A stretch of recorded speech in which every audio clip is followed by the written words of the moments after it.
মহান আল্লাহ রাব্বুল আলামিনের দরবারে অসংখ্য অগণিত শুকরিয়া। আল্লাহ রাব্বুল আলামিন আমাদেরকে এশার নামাজ জামাতের সাথে আদায় করার পর আমাদেরকে মানুষ হিসাবে পৃথিবীতে পাঠিয়ে যে কিতাব আমাদের হেদায়েতের জন্য, আমাদের রাহবারির জন্য, মুক্তির জন্য, কামিয়াবির জন্য, আমাদের মঙ্গলের জন্য, আমাদের ভালাইয়ের জন্য আল্লাহ তাআলা যে কিতাব পাঠিয়েছেন, যে কিতাবের মধ্যে আল্লাহ তাআলা আমাদের গোটা জীবনের ছোট বড় সবগুলো বিষয়ের সমাধান দিয়েছেন।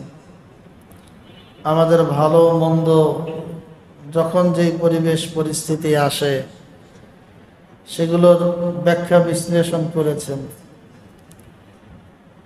আল্লাহ তাআলা আমাদেরকে দয়া করে সেই কিতাবের ধারাবাহিক আলোচনা তাফসীরের মজলিসে বসার তৌফিক দান করেছেন। এই জন্য শুকরিয়া আদায় করি, আলহামদুলিল্লাহ। সংক্ষিপ্ত কিছু সময় নিয়ে আমরা দুনিয়াতে আসি। যাদের বয়স 50-60 হয়ে গেছে, তারা যখন 20 বছর 30 বছর আগের বিভিন্ন জিনিসের স্মৃতিচারণ করে, মনে হয় এই তো কয়েকদিন আগে, এই তো কয়েকদিন আগের খবর। কিন্তু চলে গেছে 20 বছর 30 বছর, কোন ফাঁকে আমাদের খবরও নেই। এভাবে হঠাৎ করে একদিন আমরা জীবন সায়ান্নে চলে যাব, দুনিয়া থেকে বিদায় নিতে হবে। কার কখন একমাত্র আল্লাহ তাআলাই ভালো জানেন। ছোট্ট এই জীবনটায় যদি আমরা আল্লাহ তাআলা যে জন্য আমাদেরকে পাঠিয়েছেন বা আমাদেরকে গোটা জীবন চলার জন্য যে একটা গাইডলাইন হিসেবে যে কিতাব দিয়েছেন, গোটা জিন্দেগি মিলে যদি এই কিতাব পালন করা তো পরের কথা, একবার কিতাবের কথা শুনতেই না পারি, আমার কাছে মনে হয় এই মানুষটা মুমিন হিসাবে, মুমিন হওয়ার পর অনেক বড় হতভাগা একজন মানুষ। আল্লাহ তাআলা একটা চিঠি আমাকে দিয়েছেন, আপনাকে দিয়েছেন। এটা এই যে কিতাব, এটা শুধু আমার জন্য না, এটা আপনার জন্য। আমার জন্য যেমন প্রযোজ্য, আপনার জন্যও প্রযোজ্য। এই চিঠিটা আল্লাহ তাআলা আমাকে লক্ষ্য করেও দিয়েছেন, আপনাকে লক্ষ্য করেও দিয়েছেন। যিনি জীবনের প্রথম আজকে তাফসীরের এই মজমায় বসেছেন, যে জীবনে কোনো মসজিদে কোনো জায়গায় কখনো তাফসীরে বসার নাই, আজকেই প্রথম। তো তার জন্য একদিকে সৌভাগ্য যে আপনি আল্লাহর এই মেসেজ সম্বলিত বাণী, এই কথাগুলো শোনার সুযোগ পেয়েছেন। এবং আরেকদিকে দুঃখের বিষয় যে এত বছর চলে গেল, মালিকের এত নেয়ামত ভোগ করলেন, কিন্তু তাফসীরে বসার সুযোগ আপনার হয় না। এটা একটা দুর্ভাগ্যের বিষয়। গোটা জিন্দগিতে কমপক্ষে একবার কোরআনুল কারীম শুরু থেকে শেষ পর্যন্ত শ্রবণ করা, শোনা, এটা তো প্রত্যেকটা মুমিনের হৃদয়ের সবচেয়ে বড় তামান্না হওয়া দরকার, আশা হওয়া দরকার। নাউজুবিল্লাহ, মানুষ যদি একটা সিনেমা দেখা শুরু করে, নাটক দেখা শুরু করে, তো এর মাঝখানে বিদ্যুৎ চলে যায়, নেট চলে যায়, কারেন্ট চলে যায়, তো সে অনেক দুঃখিত হয়ে যায়, মনটা খারাপ হয়ে যায়, অস্থির হয়ে যায়, কখন আবার কারেন্ট আসবে, কখন আবার বিদ্যুৎ আসবে। আবার এই ফাইলটা না তার থেকে চলে যায়, এজন্য আবার এটাকে আলাদা সেভ করে রাখে।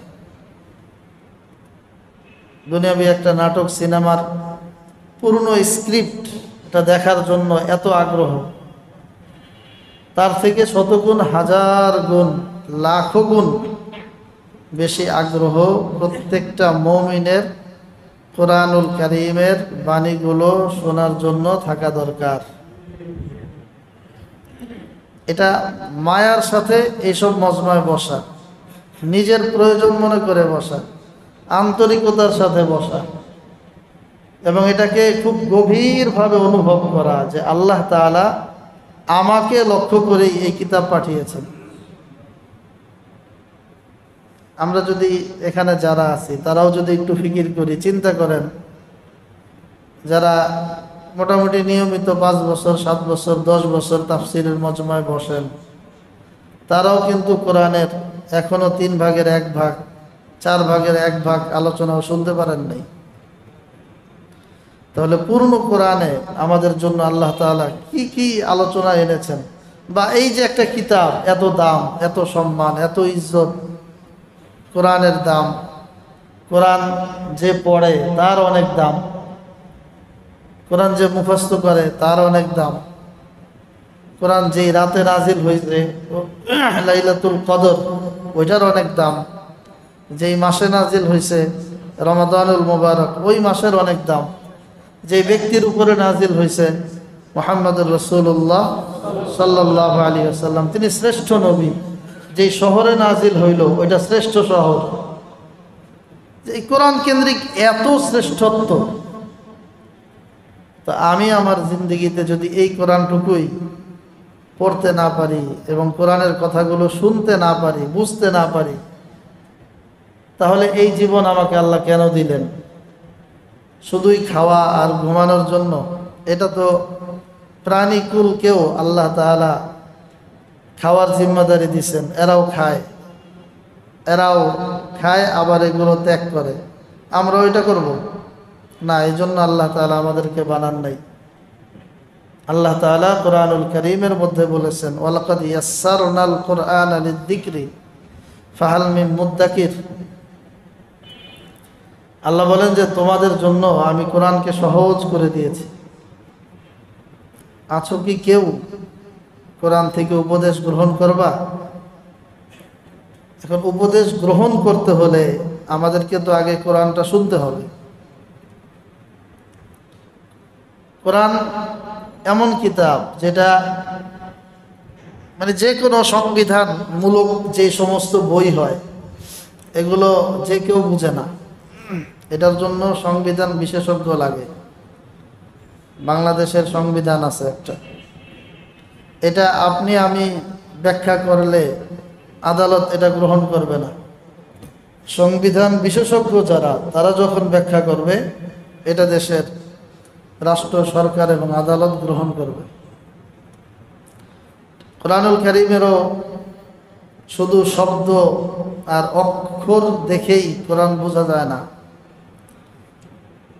এক একটা আয়াত আল্লাহ তাআলা কখন নাজিল করেছেন, কেন নাজিল করেছেন, কোন প্রেক্ষাপটে, কার উপরে নাজিল হলো, এই সব বিষয়গুলো বুঝে শুনে তারপরে কোরআনকে বুঝতে হয়। আর সেই বুঝার জন্যই এই তাফসিরের মজমাগুলোতে বসতে হয়। যারা বসেছি আল্লাহ তাআলা আমাদের সবাইকে কবুল করেন, নিয়মিত বসার তৌফিক দান করেন। অল্প কিছুক্ষণে আলোচনা হয়, খুব লম্বা 2 ঘন্টা 3 ঘন্টা আলোচনা হয় না। সপ্তাহে মাত্র একদিন ধারাবাহিক তাফসির হয়, প্রতিদিনও হয় না। কিন্তু আমাদের উপস্থিতি এবং মাঝে মধ্যে অলসতা অনেক বেশি বেড়ে যায়। আবার যদি আল্লাহ তাআলা একটু চাপে রাখে তাইলে মসজিদে আমাদের সংখ্যা বাড়ে। আল্লাহ একটু ভালো রাখলে আমরা মসজিদ ছেড়ে দিই, তাহলে তো চাপে রাখাই ভালো, তাই না? যখনই একটু চাপে থাকে, যেমন এই সপ্তাহ থেকে গত সপ্তাহে ভয় আতঙ্ক বেশি ছিল, ইন্টারনেট বন্ধ ছিল, এজন্য এই সপ্তাহে যা আছে গত সপ্তাহে এর থেকেও 20-30 জন বেশি ছিল। এখন ইন্টারনেট আছে, তাও নিভু। আগামী সপ্তাহে ইন্টারনেট যদি বেড়ে যায়, না জানি ওটার মধ্যে আমরা ঢুকে যাই কিনা। আমাদের ঢোকা দরকার ছিল কোরআনের মধ্যে। আসলে এই কোরআনুল কারীমের মজমাটা এটা আত্মার খোরাকের মজমা, আত্মার খোরাক। দুনিয়াবি কোনো খাবারের মধ্যে নাই, আত্মার খাবার আছে। কিছু মানুষ আছেন যারা এই আলোচনা 1 ঘন্টা কেন 2 ঘন্টা 3 ঘন্টা হইলেও তারা বসেই থাকবেন, উঠবেন না কখনো, যে হুজুর শুধু কোরআন থেকে বলেন আমরা শুনি। আর কিছু মানুষ আছে যতক্ষণ এসি চলবে ততক্ষণ আছে, এসি বন্ধ করে দিলে খুব ঠান্ডা লাগে, এখন চলে যাই, গরম লাগে। কি বলেন? আমাদের ক্ষুদ্র অভিজ্ঞতার কথা শোনাচ্ছি আপনাদেরকে। এজন্য তরিকা এটা হওয়া দরকার যে আমি দিলের মধ্যে কোরআনের মোহাব্বত আগ্রহ ঢুকাবো। আপনার তৃষ্ণা হওয়া দরকার যে রব্বে কারীম আমার জন্য কোরআন পাঠাইছেন, তো আমি আমার জিন্দগিতে একজন মানুষ, আল্লাহ আমাকে এত দামি বানাইছেন, আমি তো নিজে কোরআনুল কারীম দীর্ঘ গবেষণা লব্ধ এই আলোচনা আমার পড়ার সুযোগ হয় নাই, তো যেখানে আলোচনা হচ্ছে আমি একটু সময় দিয়ে বসি, সপ্তাহে 1 দিন বসি। এইভাবে এটাকে কাজ বানাইলে আপনার আমার জন্য নিয়মিত তাফসিরে বসা সহজ। আল্লাহ তাআলা আমাদেরকে নিয়মিত বসার তৌফিক দান করুন।